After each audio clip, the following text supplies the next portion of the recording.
La discusión sobre Clarice Lispector, vamos a tener en cuenta estas consideraciones culturales y contextuales. La primera pregunta dice, ¿en qué aspectos son importantes el tiempo y el lugar para esta obra? Reflexionemos sobre los cuentos que hemos leído y por qué son únicos, ¿no? ¿Por qué solamente pudieron haber sido producidos en esa época, en ese contexto histórico, ¿no? A ver, ¿Luca? Yo creo que algo bien importante es que cuando se habla de tiempo y lugar, y algo que hace Lispector bastante bien, es que hace que la mente y los pensamientos de los personajes sean como el lugar de donde pasan los sucesos. Por ejemplo, en El crimen del profesor de matemáticas se puede ver, o sea, más que en la montaña más alta y el lugar físico que es donde suceden los hechos es la mente del profesor y todo el problema que tiene con haber abandonado al perro, es como esos conflictos de sus pensamientos y sentimientos adentro de su... Sí, no solo eso, sino que el tiempo en específico, estamos hablando de mediados, principios del siglo XX, cuando ahí la mujer empezaba a salir de la sociedad patriarcal y empezaba a tener más derechos, y yo creo que durante todas las historias, todos los cuentos, desarrolla un poco los pensamientos de las mujeres y de sus preocupaciones, de lo que sienten, y normalmente hay un instante en el que sus pensamientos se centran en otra cosa y hay un cambio drástico y se centra en más o menos cómo las mujeres piensan, en lo que sienten, y en que ya no simplemente van a ser las esposas, sino que tienen su propia vida, que quieren participar, quieren tomar las riendas de su vida. Muy bien. También a mí me parece importante que si vemos el contexto, como es a mediados del siglo XX, era el modernismo, por así decirlo. Es el modernismo brasilero, que es bien potente. Que era básicamente un periodo de transición en ese momento, y en el que, si no me equivoco, el que gobernó los 4 periodos durante ese tiempo fue Getúlio Vargas, me acuerdo de esa representación, y que también se formó el partido, pero también mencionando lo de los encuentros fortuitos y todo esto de las mujeres durante ese tiempo, de que eran privadas de algunos derechos y se enfocan bastante en sus tratamientos. Creo que también eso es importante porque en el libro podemos ver a lo largo que la mujer tiene ese tipo de encuentros fortuitos que surge un cambio psicológico o físico en la mujer, como por ejemplo cuando vemos lo del ciego, como el caso de Ana, podemos ver que cuando se va al esposo, como que pierde un poco el control y todo, y su imagen en ese contexto se ve reflejada en el contexto del ciego, y es por eso que ella tiene ese encuentro fortuito que cambia la narrativa de alguna forma. Muy bien, sí, Valeria. También basado en el contexto, también un poco del tiempo, pero no tanto porque, en Brasil y varios otros lugares en Latinoamérica se enfocan bastante, tienen una cultura basada en la religión católica, entonces sí se mencionan algunas cosas como mencionando a Dios o alusiones a temas bíblicos, y también hasta hay uno de los cuentos que se llama Misterio de San Cristóbal, que también puede ser como los santos y lo que es bueno, lo que es malo. Y también creo que Clarice Lispector en unas declaraciones mencionaron de cómo ella al principio no creía en Dios, pero después al escribir como sus cuentos empezó a sentirse más cercana a él, por de una manera, por así decir, pero de una forma diferente que la cotidiana. Muy bien. ¿Alguien más? ¿Tú misma? Sí. Y también que en algunas partes de los cuentos mencionan lugares específicos de Brasil como el jardín botánico. Muy bien. Que es un libro que también es bien grande, y dudo que en otros lugares como, no sé, todavía un equivalente de jardín botánico en el Perú. Ok, entonces es un espacio específico, es el jardín botánico, es Brasil. ¿Qué más? En relación al jardín botánico, es un lugar que tiene mucho significado en Brasil, y ese es el lugar en el que Ana logra más o menos calmarse de su gran experiencia. Ajá, muy bien, sí. También es importante el contexto y la cultura de las personas cuando se trata del cuento de la mujer más pequeña del mundo, ejemplo. Muy bien. Porque las personas reaccionan de una cierta manera porque viven en un tiempo y en un sitio específico. Las personas de Perú no reaccionarían igual que las personas de Estados Unidos de aquí a 20 años. Hay una sociedad de consumo, ¿no es cierto? Claro. Se habla de la sociedad, cómo se puede consumir a Pequeña Flor en estas sociedades. Unos la quieren para jugar con ella como si fuera unos como sirvienta, otros como un perrito, ¿no? Diferentes reacciones. También está el explorador francés, que o sea, ahí no solo estamos viendo la sociedad que consume y la sociedad que es consumida, sino la sociedad que, o sea, tiene esta pasión por descubrir y por encontrar, y es todo el espíritu de la libertad francesa y que se puede representar a través de esto, y entonces también enseña cómo cada personaje, en verdad, el inspector ha pensado muy bien, o sea, cuál es la cultura que quiere demostrar acá, cuál es la cultura que quiere hacer acá, y lo ha pensado, ha tratado de interpretar o representar culturas a través de todos sus personajes, ¿no? Muy bien. Sí. Ese también era un tiempo en el que todavía había colonización de distintos países, y por esa razón el mundo occidental estaba descubriendo muchas cosas del otro mundo que no conocían antes, como por ejemplo Pequeña Flor. Muy bien. Y el mismo Brasil, ¿no? Por ser, al igual que el Perú, un país que ha sido colonizado también, se están viendo todos los brotes postcoloniales, ¿no? De una sociedad con unas características que van arrastrando el tema de la colonización, por supuesto. Que también lo que encontré en el cuento de Pequeña Flor es que habla de lo que viene a ser como tema de moda que surge durante la misma época del Clarice Lispector, que es la exotización masiva de todas las culturas no americanas.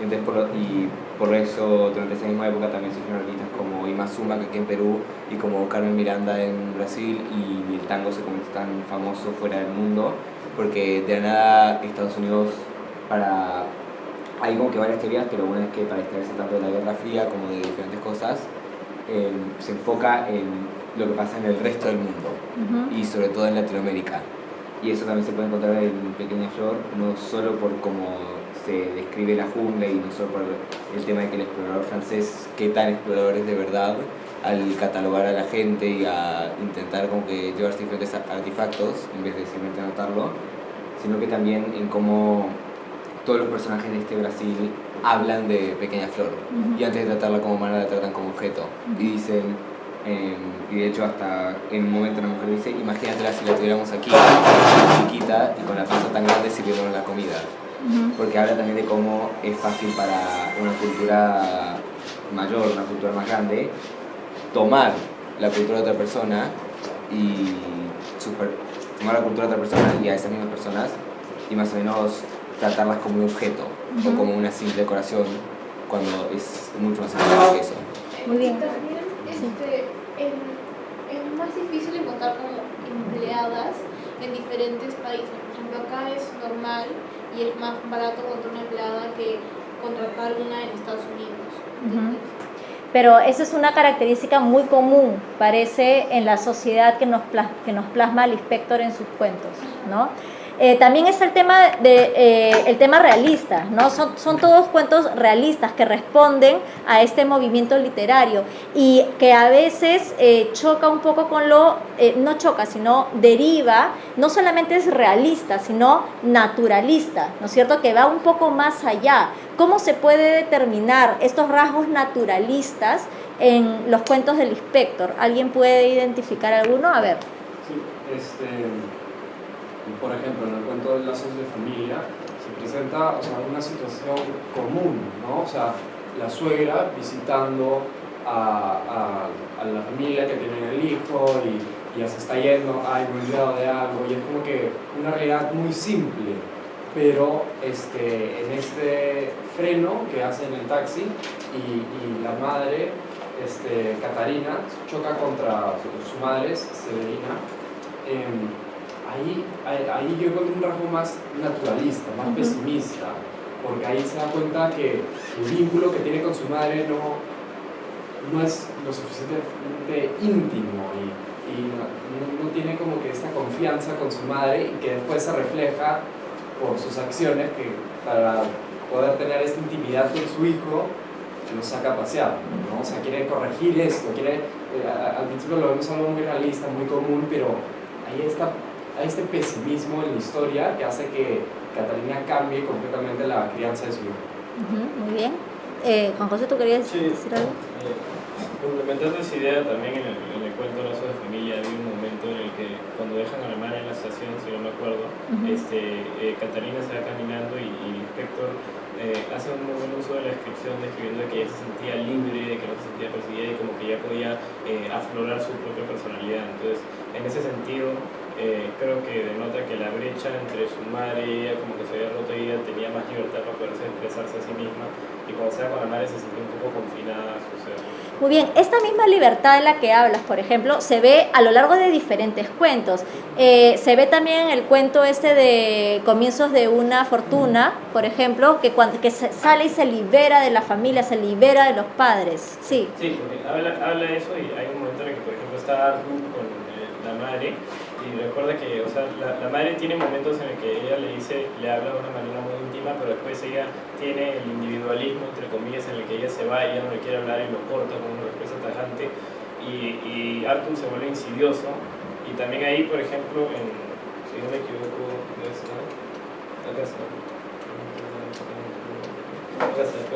por ejemplo, en la página 110, cuando dice Arthur ya podía contar con ella y desde siempre lo reducían a ser él mismo porque lo dejaban. También describen la niñez con Arthur y usan así de todo, porque dicen desde pequeño jugaban con él, lo tiraban al aire, suprimen convulsiones con coma. Y creo que eso es bien para demostrar el paso gradualmente de cómo puede ser felicidad hasta el punto en el que al final le dan esta respuesta tajante y la otra persona se vuelve individualista y dejan a Arthur un poco insidioso, un poco molesto con lo que pasa. Muy bien, Andrea. Volviendo al tema de cómo es realista en el cuento Feliz Cumpleaños, hay esta familia que no es solo una familia de papá, mamá e hijos, sino es una familia extendida, los tíos, los abuelos.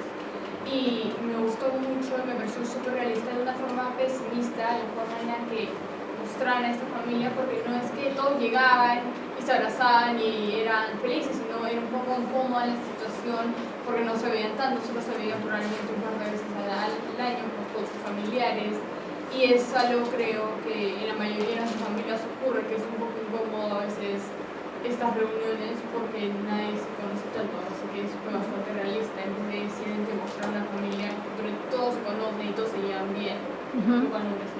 Muy bien, es la incomodidad, y un poco también ese cuento habla de la hipocresía que muchas veces encontramos, ¿no?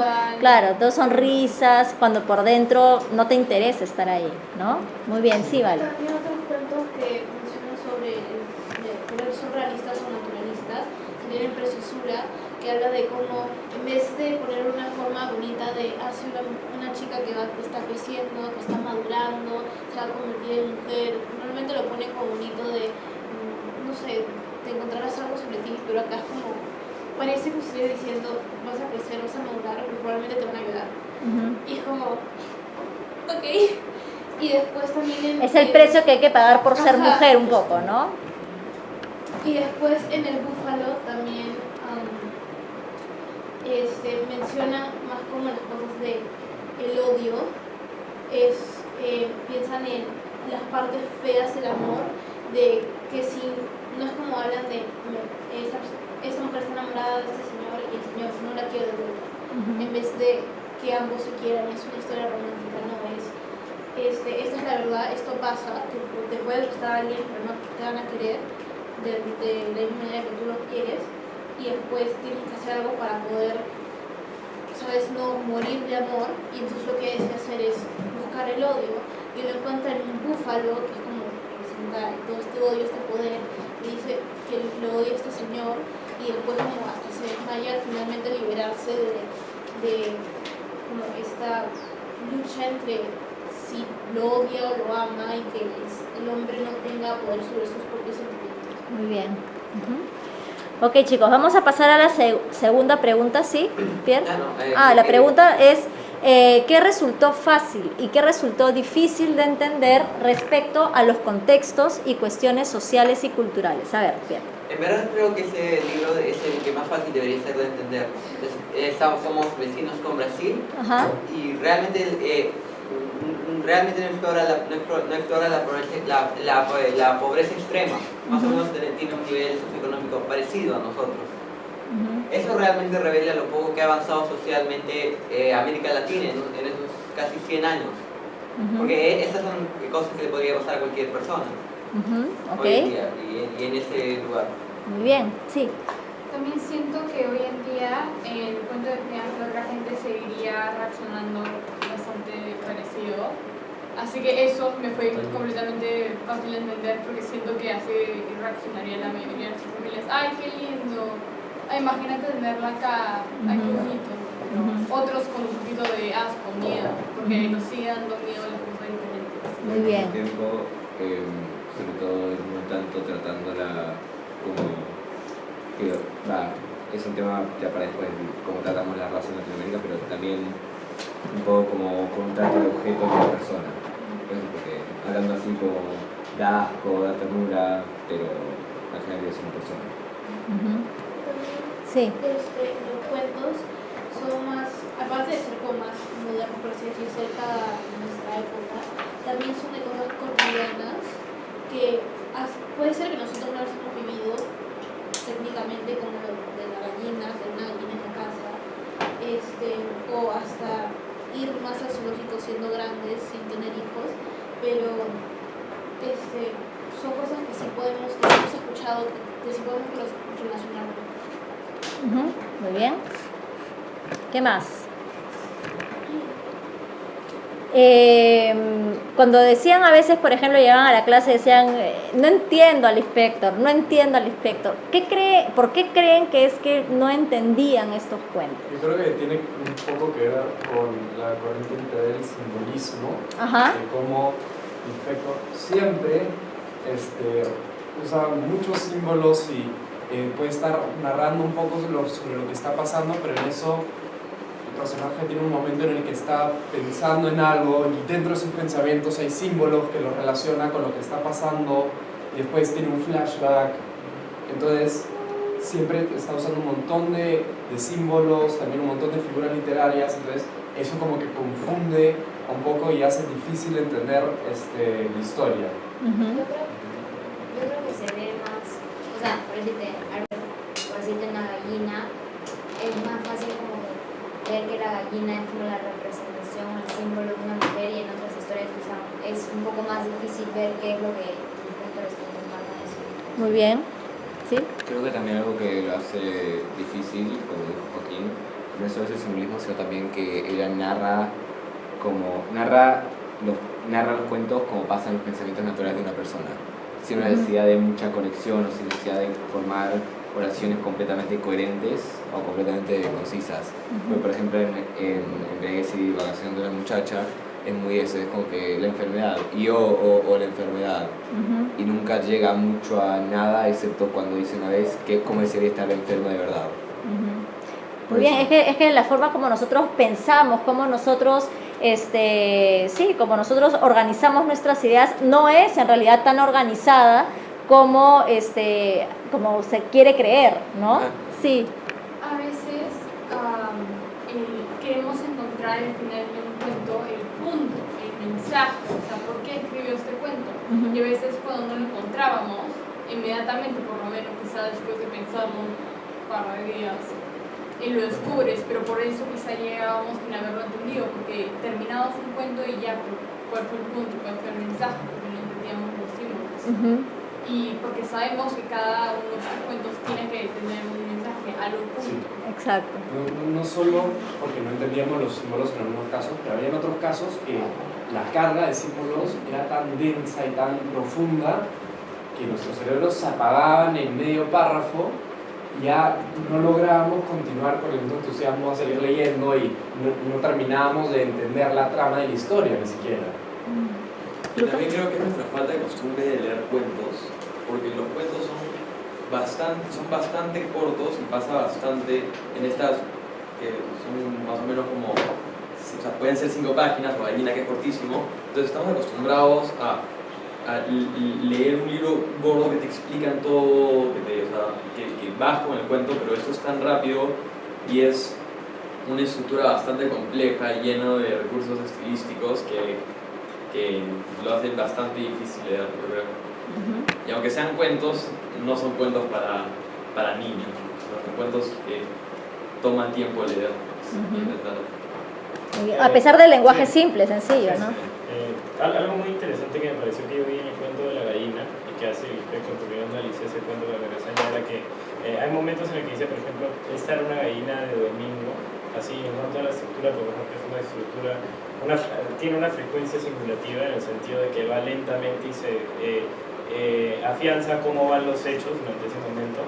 Y también me di cuenta que la forma de narrar de Lispector de alguna forma u otra es anticonvencional, porque quiere demostrar lo que representan los personajes durante ese momento. En particular, en algunas ocasiones también quiere demostrar tipo esta introspección psicológica, como se ve con el caso del ciego, ¿no? Y en el caso de la gallina también podemos ver que su estilo reclama lo que se ve en la sociedad en términos de jerarquía y todo, como el gallo representa la figura del hombre y como la gallina representa la figura débil de la mujer, y como esta carece de herramientas para poder escapar o adquirir la libertad tan deseada, ¿no? Muy bien. ¿Les parece si pasamos a la siguiente? ¿Qué conexiones han encontrado entre las cuestiones planteadas en la obra y la cultura de ustedes y sus experiencias? ¿Alguna conexión que hayan hecho? Yo siento que, por ejemplo, en el cuento Preciosura, donde se explica un poco cómo una mujer que está caminando sola decide regresar al ver que un grupo de hombres está viniendo en la dirección opuesta. Y yo creo que cuando discutimos el cuento de la clase, pues sí, discutimos que eso podría pasar en nuestra sociedad. Entonces siento que de alguna manera esta sociedad machista o este miedo más que nada que existe también está presente en nuestra cultura. Okay. Yo no me podría conectar con mi programa personal, pero Preciosura, yo me acordé del libro que leímos, el de Mujer en punto cero. Que ella vivió y que lo conecté. En mi caso es como si he sentido cómo sentía esta chica, la protagonista de Preciosura, que solo ir como a caminar con mi madre por el mercado y después hay como estos hombres sentados allí en media vereda con sus cervezas y más como que ponte al otro lado de mi mujer. Sí, es verdad. Eso, ¿tú alguna conexión, alguna reflexión que puedas encontrar? Bueno, es un libro del siglo XX, entonces todo lo que pasa se puede aplicar a lo que pasa hoy día. Como que si agarras el libro y lo adaptas a una película tal cual pasa, pero pones que todos los elementos sean del siglo XXI, que está pasando ahorita, podría ser tal cual. Entonces todo lo que pasa se puede adaptar, pero por ejemplo hay un montón de veces en los cuales como que me parece que la idiosincrasia de la mujer ya era un poco extrema, ya un poco como que vieja para lo que ya ha pasado, que ahora hay otros nuevos movimientos. Que no sé cuál es la palabra en español, pero que outdated. Sí, anticuada. Es un poco anticuada para hoy en día. Como que se ve que la ideología era para una mujer durante una época en la cual había más como igualdad. Desigualdad. Sí, ahora ya nosotros no se vive de una manera tan extrema, ¿no? El sentirse oprimido por él, ¿no?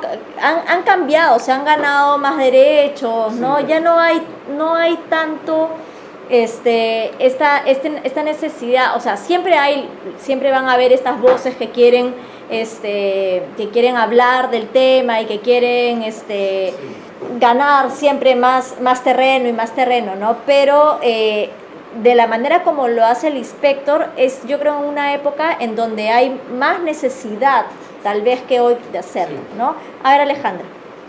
A mí me parece que no solo porque se haya escrito recientemente, me parece que también, o sea, como lo está temas que tratan son súper cotidianos. También la mayoría de las veces los cuentos se centran también en emociones y son emociones que todos nos podemos relacionar como la tristeza, la soledad, o tipo, todas esas cosas. Muy bien, muy bien. Sí, Pierre. Más o menos conectado a lo que Alejandra dijo, es posible que no hayamos pasado ninguna de esas situaciones, pero es muy probable que hayamos sentido los mismos sentimientos. Por ejemplo, en la historia del crimen del profesor de matemática. ¿Has matado a algún perro, Pierre? No creo que nadie ha intentado asesinar a un perro, pero los sentimientos de arrepentimiento que sentimos pueden ser muy parecidos a los del profesor. Muy bien, muy bien. Sí. También, como he mencionado antes, el lenguaje medio católico, así que tiene como temas religiosos y también las soluciones bíblicas. Siento que también se hablan bastante en el Perú, aunque seamos técnicamente un país laico. Claro. Sí. En el cuento de Crimen del profesor de matemáticas, claro, como dice los sentimientos de arrepentimiento, yo lo puedo conectar con mi propia vida porque yo, por lo menos personalmente, cuando cometo un error y ya no lo puedo arreglar, intento hacerlo mejor con la próxima persona o en la próxima situación. Entonces, siento que es lo mismo que el sentido que ya no puedo hacer nada por este perro, ahora voy a hacer algo por este otro perro. Claro, muy interesante. Sí. Yo lo que disfruté, que también conecté con mi propia vida, hablando de sentimientos y emociones, es que como cada cuento son acciones muy cotidianas, son situaciones del día a día, encontré que las cosas también que los personajes disfrutan o las cosas que hacen que ellos piensen en algo completamente diferente, cambien su vida, son también cosas muy cotidianas, como en el amor que esta señora se da cuenta de que ha estado amando incorrectamente, ha estado intentando amar con redes cuando tiene que simplemente dejarse confiar hacia un futuro que no es certero, cuando ve al hombre ciego que aunque es indefenso y no puede ver, aún así masca su chicle y está tranquilo. Y también como en Imitación de una rosa, que la mujer se da cuenta de que ella es su propia persona y que al fin tiene propiedades y que ella misma puede elegir y disfrutar de lo que ella consigue cuando se da cuenta de que las rosas que compró en el mercado son hermosas y que son suyas y que al principio quiere compartir eso con alguien más, pero luego se da cuenta que no lo van a disfrutar con él, entonces se la quiere quedar, pero al final se la tiene que dar porque la prometió y todas esas cosas, como esas cosas del día a día que hacen que, como que the small pleasures of life. Ok, muy bien.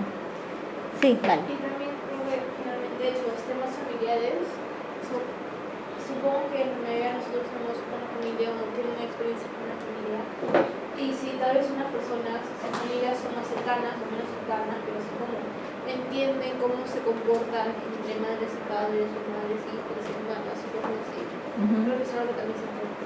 Muy bien. Juan José, por favor. Tomé una muy buena idea que era el hecho de que, por ejemplo, cómo el inspector a través de la gallina refleja la maternidad de la mujer en el luz de la muerte y cómo que cuando esta se ve forzada a poner su huevo de esta forma, tiene un momento de indulgencia, pero después de que esto termina, la terminan sacrificando. Y puedo conectar esto con el rol de la mujer en una sociedad patriarcal, ya que es vista como la proveedora, por así decirlo, en el hecho de que, por ejemplo, que perpetúa como la gallina, pero justo cuando pasa este momento de que ella provee, al final ya pierde esos privilegios en una sociedad tan opresiva, ¿no? Y se conecta con el rol del padre en el hecho de que el padre, por ejemplo, también es visto como el macho proveedor, que de alguna manera protege el sagrado valor de la maternidad de la madre, pero después la traiciona ya que coacta su libertad. Ok, muy bien. Sí. Se me acaba de ocurrir que quizá el momento en el que la gallina pone el huevo podría representar las leyes del aborto, porque las personas que están en contra del aborto, por ejemplo, dicen que, claro, que esta vida importa, pero una vez la mujer tiene el hijo, quizá no podía mantenerlo, o no tiene forma de darle una adopción o cualquier problema que haya tenido. Una vez que tuvo el hijo, como estas mismas personas que le están diciendo, ten el hijo, como que la abandonan. Porque solo importa hasta que tienes el hijo. Después de eso ya como, ya tuviste el hijo, todo lo que es importa. Yo creo que tiene un poco más que ver con la idea de que, o sea, con lo que dijo Juan José, de que, o sea, si una mujer es capaz de producir un hijo, si una mujer es fértil, si una mujer está embarazada, si cría a un hijo o una hija, tiene un propósito en la vida en una sociedad patriarcal. Pero si es que no puede, si es que ya lo hizo, si es que ya lo ha hecho suficiente, ya no tiene valor. Y la matan porque, bueno, es una gallina y todavía pueden sacar algún gusto. Pueden hacer ají de gallina. Por ejemplo. Y a una mujer no le podrías hacer eso y no se lo haces a una mujer, pero lo representó como una gallina porque si las mujeres fuesen gallinas, si su único propósito para los hombres es tener hijos y ya lo hacen, entonces ¿qué les queda? Se las comen, porque son gallinas. Esa es una comparación un poco cruda de la realidad, pero yo creo que es un poco efectiva. Muy bien, otra vez simbólica, ¿no? Ajá. Muy bien. La última pregunta dice, ¿qué aspectos de la obra son interesantes desde el punto de vista de la técnica? De las técnicas literarias que hemos aprendido, ¿cuáles son las que creen que resaltan en estos cuentos del Lispector? A ver, Alejandra. Me parece que una es la personificación. Ajá, muy bien. Un montón. Y también como en el cuento de Preciosura que ella le da, o sea, los zapatos tienen como que una mayor importancia también, como que las piernas, cuando dice que sus piernas eran heroicas. O también en el momento que se encuentra con los niños a la rueda de la calle y pues dice que su corazón tenía miedo y le daba miedo. Muy bien. Sí. Sí, bueno, también es importante el ascendetón, el polisindetón, porque suprimen las conjunciones con comas y dan pausas, hasta que este encuentro fortuito se da, como anteriormente mencioné, que cambia tanto la psicología o las características físicas del personaje en ese momento, ¿no? Entonces, puedes ver un momento de éxtasis, un momento de felicidad y cómo ese momento cesa de existir por el individualismo de la madre en el cuento comienza con una fortuna, pues, prestaba mucha atención a su vida. Muy bien. Sí, Luca. Como dijo Alejandra, la personificación es algo que usa bastante el inspector. También el crimen del profesor de matemática, el profesor se refiere al perro como si fuera una persona y le comienza a hablar como tú. Claro, lo humaniza, Claro, hay una humanización del animal, como en búfalo, como la gallina también. Eso demuestra bastante la conexión que tenía el profesor y el perro, ¿no? Sí. Me he dado cuenta que Lispector utiliza bastante figuras literarias que tienen que ver con las estructuras al escribir o las ocasiones, aparte de los objetos como para personificación o mención o también como de símbolos, así, que representan algo más que solo eso en el cuento específico.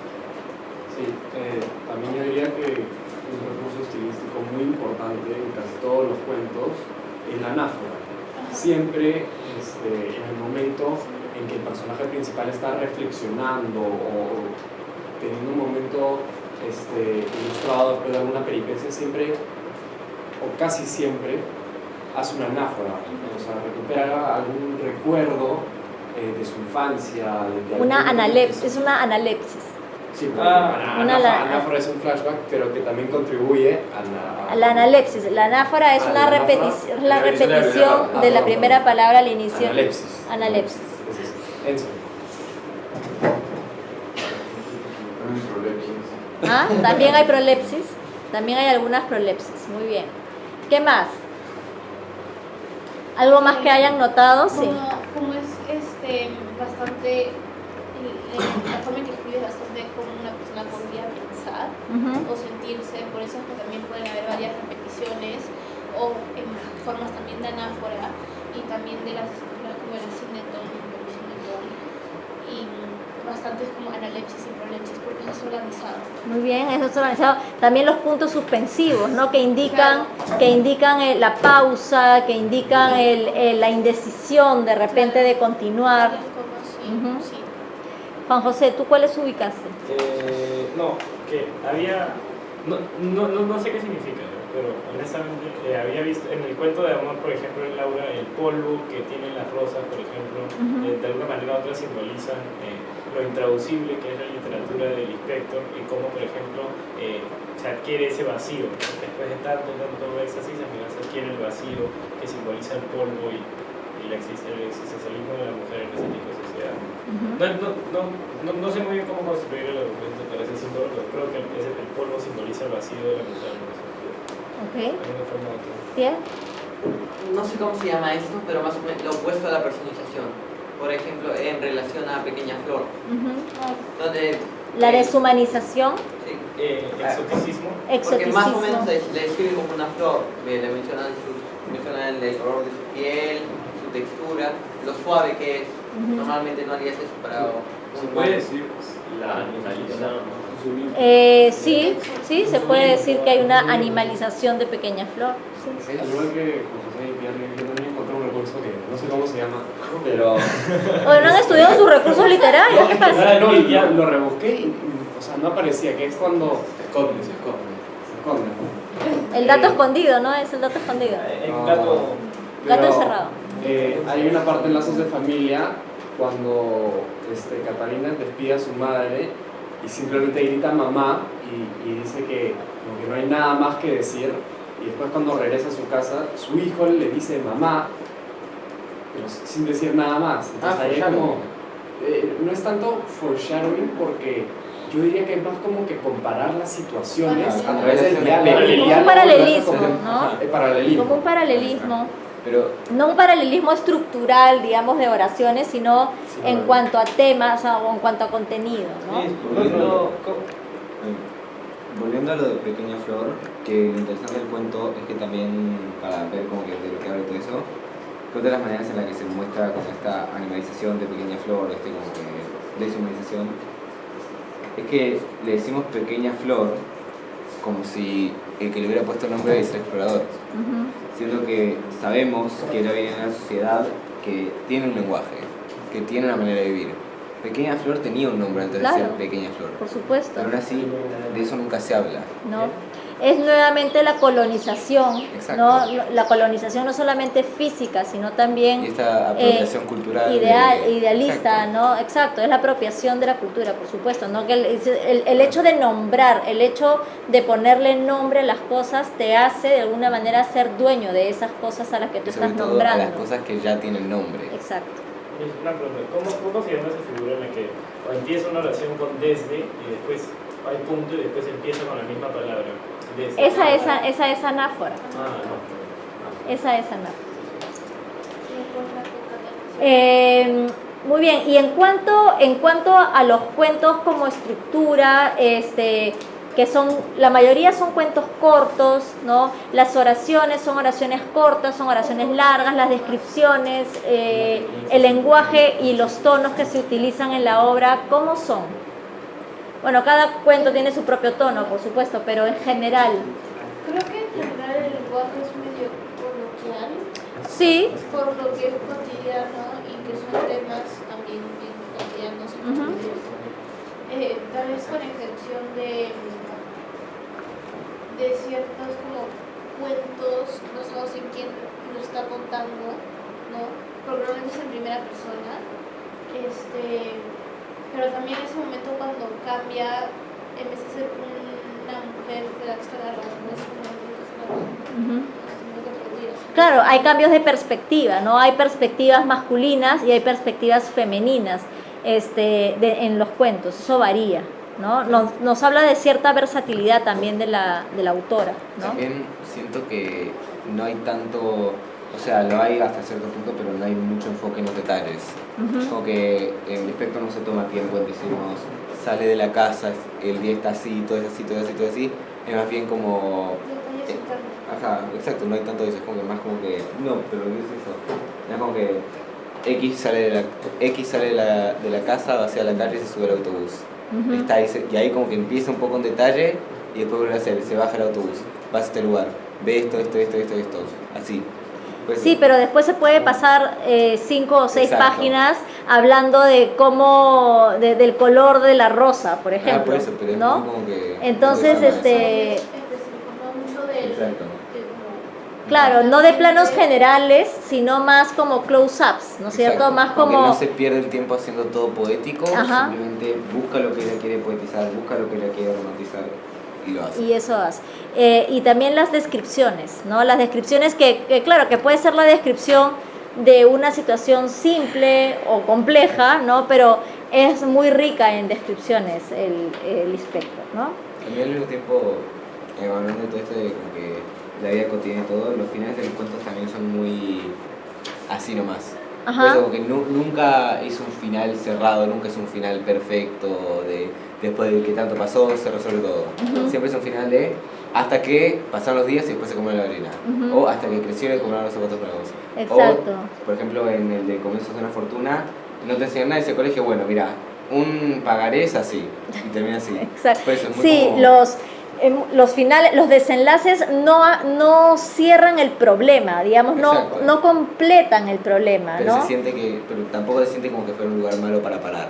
No, Por pero eso. hay que terminar el cuento de alguna manera también, Exacto. ¿no? O sea, marca claramente el desenlace, pero no siempre en el desenlace se resuelve el problema. E incluso muchas veces los desenlaces suelen ir, digamos, acrecentar el problema, ¿no? Como por ejemplo en Devaneos y embriaguez de una muchacha, el hecho de que la mujer se haga la enferma, de que salga, se emborrache, que no limpie los platos, al final se le acumula tanto los platos que tiene que lavar al día siguiente que mejor no lo hubiera hecho, ¿no? Entonces, a veces la manera en cómo termina la protagonista o el protagonista al final del cuento es inclusive peor de cómo comienza también, ¿no? O mejor, porque en Pequeña Flor ella, ella está feliz porque ella no es consumida, ella no es consumida no solamente chiste, ¿no? físicamente, sino también culturalmente. A ella no le interesa lo que la gente piense de ella sigue siendo feliz porque está enamorada de la bota del explorador, por ejemplo. Ahí está el chiste, que por la primera vez en su vida no tiene riesgo de que la vayan a comer de verdad, pero también por primera vez en su vida todos se están consumiendo masivamente. Exacto, es una ironía también. Es como también la pirámide de necesidades, cuando uno tiene comida, un lugar para vivir y seguridad constante, ahí uno puede empezar a preguntarse quién soy yo realmente. Muy bien. Y la ironía es otro recurso interesante dentro de los cuentos del Lispector. Muy bien, gracias chicos.